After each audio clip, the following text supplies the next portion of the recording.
Welcome to another payment integration video. In this video, I'm going to show you how to implement Paystack payment gateway on your web app shopping site. We're going to be doing their Popup integration method. This looks like this. Here's the end result that we're trying to implement on the right side of the page. You hit pay and you're going to get a pop-up on your payment page that looks like this. Here are the options that the customer can pay with, but let's go with the card. This is a test transaction. So I click success and I hit pay, and then it says payment successful, and then it switches to the results page of my website. It's very simple integration and very neat. So let's go ahead and show you how to implement it.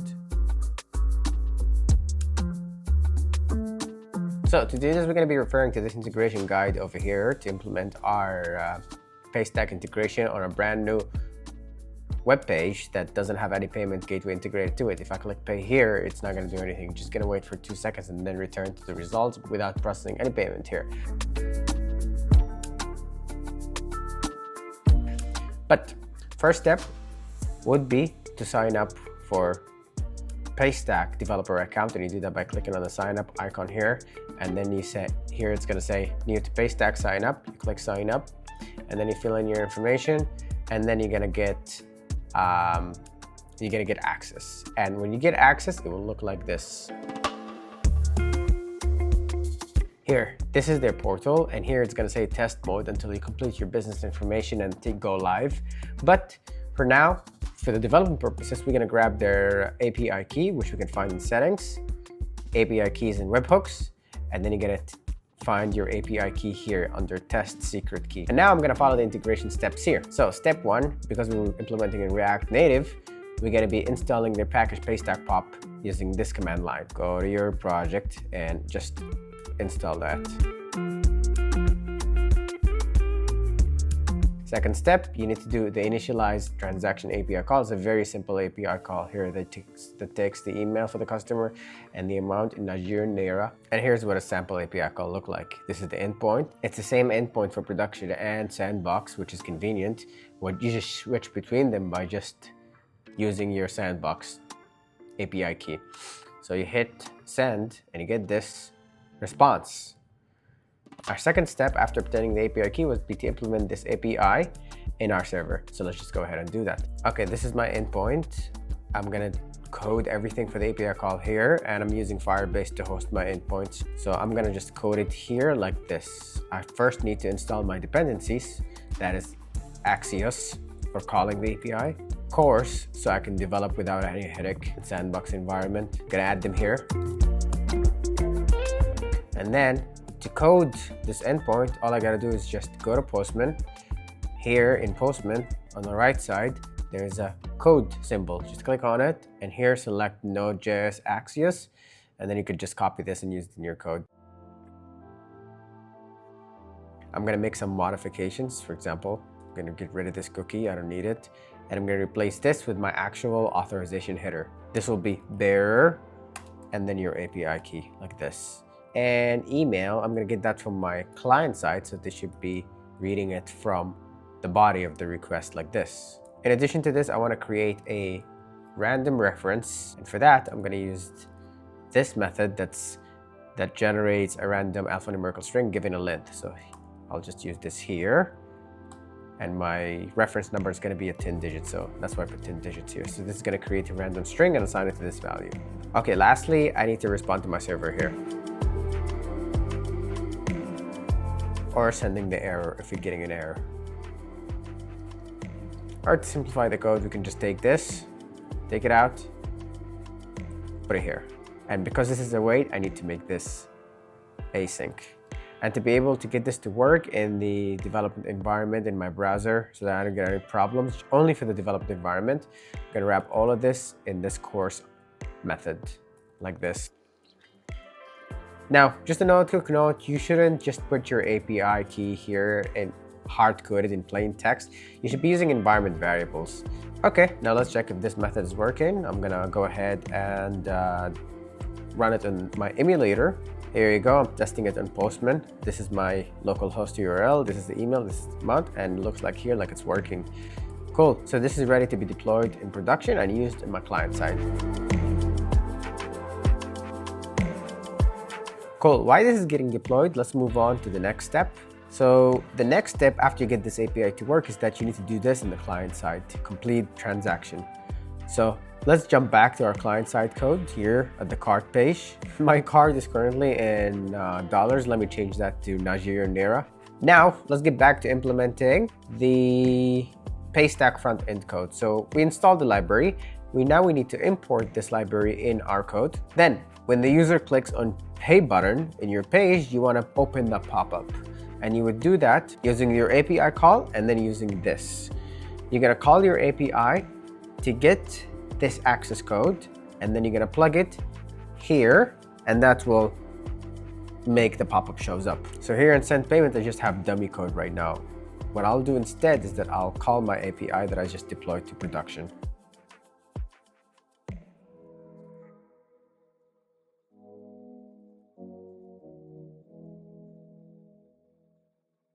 I'm getting my amount from the total variable here, and the customer email you could just collect from the front end, or you could just get it from your database like this. And once you get that response will have the access code in it. And then inside data, here, data, there will be access code. That's what you need.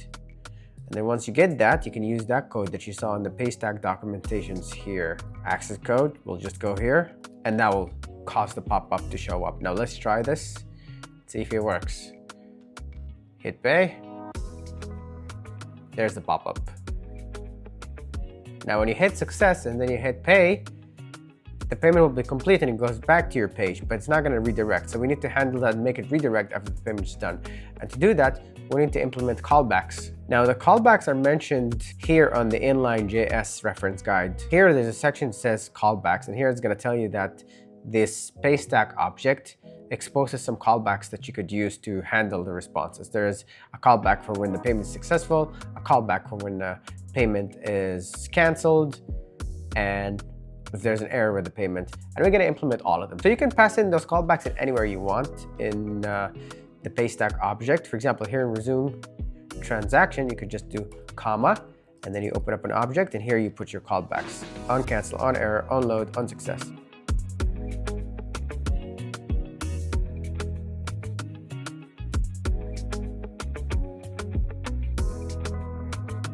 But here in success, I'm gonna redirect to the success page. So here I'm just gonna do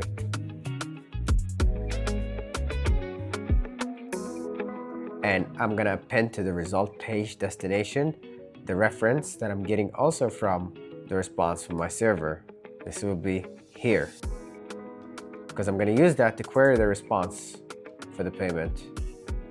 This will just go here. Okay, now let's try this out. Open the console so that you can see how the callbacks are working. If I hit pay and the page loads, it'll say page is loaded. And then when I cancel, it just says user canceled. Now if an error happened for whatever reason, I'm not sure how to simulate that, this will print out on error. But now let's see the success scenario. If I hit pay, hit success, and then the payment's done, it's gonna redirect to this URL like it did now. And this is the reference for the payment. Okay, now you can keep it simple and finish everything here, but if you want to get more information about the payment that was successful, you can use their verify API to confirm that the payment is done, and to also get information about which card was used, the authorization code, and so on. So here on the documentations, if you go to the initialize transaction link, it's going to take you to the full documentations for all their APIs. Click on verify transaction. This is the API that you could use to get the full transaction result. Here I have it implemented on Postman. It's a GET request. All you got to do is just put the reference code here that you used for the payment. I already have the reference code here, so I'll just take this, go to Postman, put it here, GET request, and here you can get the full payment information and a detailed history logs about what the user tried to do on the page. So here you can find the authorization code, the card's bin, the last 4 digits of the card, the expiry, and there's a lot of information here that you could use. What I'm gonna do is I'm gonna use this API to get the card details, the bin, the last 4 digits, the brand, okay? And I'm gonna display that on the result page instead of just saying that the order was processed. So to do that, I need to implement this in my server. And doing so will be so simple. I just gotta get back to my server code here. and code another endpoint.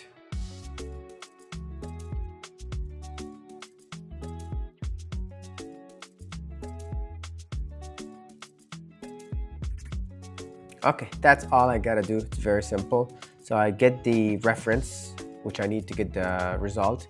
I get that from the URL. I'm gonna pen it on the end of the URL. So to get it from the end of the request URL, this is what you do. Meaning that I'm gonna be sending the GET request to my server like this. This is my endpoint, and the URL will be, the reference will be here, okay? And then no body because it's a GET request, and I just changed this from initialize to verify, and I put the reference here. Same API key, same everything, same the rest of the code. So now let's simulate this and see if it works. We'll try it. Send. There you go. Okay, now on our client side, after the payment is successful, we're going to be redirected to our result page. Let's go to the code for our result page here. Here's where we get that reference code. Now here, what we need to do is that as soon as this page opened, we will make a GET request to our server to get the payment detail, and we're going to be using useEffect method for that. So here we do a method called verify, and this method is what's going to call our backend to get the full details for the payment.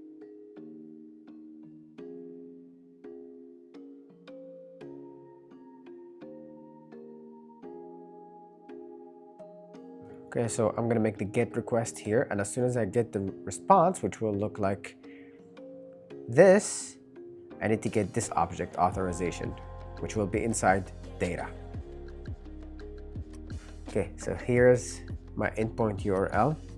Take this, put it here, and at the end of it, I'm gonna slap the reference ID, get the response, and now I gotta get the authorization data object, auth data. This will be here, inside data, inside authorization. And now to display the content of this in my page, I need to create a state variable here that will hold the auth data. Now, as soon as I receive the auth data, I need to set my state variable to the content of this auth data. Make sure you call your verify as soon as the page mounts. And then now you're gonna use this state variable to display what happened with the order. So we want to display, instead of saying your order of number has been placed, we can also say your order has been placed using auth data, and then we use brand so that it says Visa card ending with, and then we use auth data, and then we use the last 4 digits, which is in this parameter here, last 4. And now let's try this out. See what our result page looks like now. See, it's updated now. It shows the text from my previous payment. That's it for today. I hope you enjoyed the video. I hope this was helpful. If you have any questions, leave them in the comment box below. Let me know if you want more Paystack videos or any other gateway. Like and subscribe to support the channel. And if you want to get access to the full source code that was used in this video and support the channel, check the Patreon link in the description box below. You don't need it to implement this. It's simple enough as it is, but if you want to support the channel, that will get you the source code for the video as a thank you. That's it for today, and see you next time.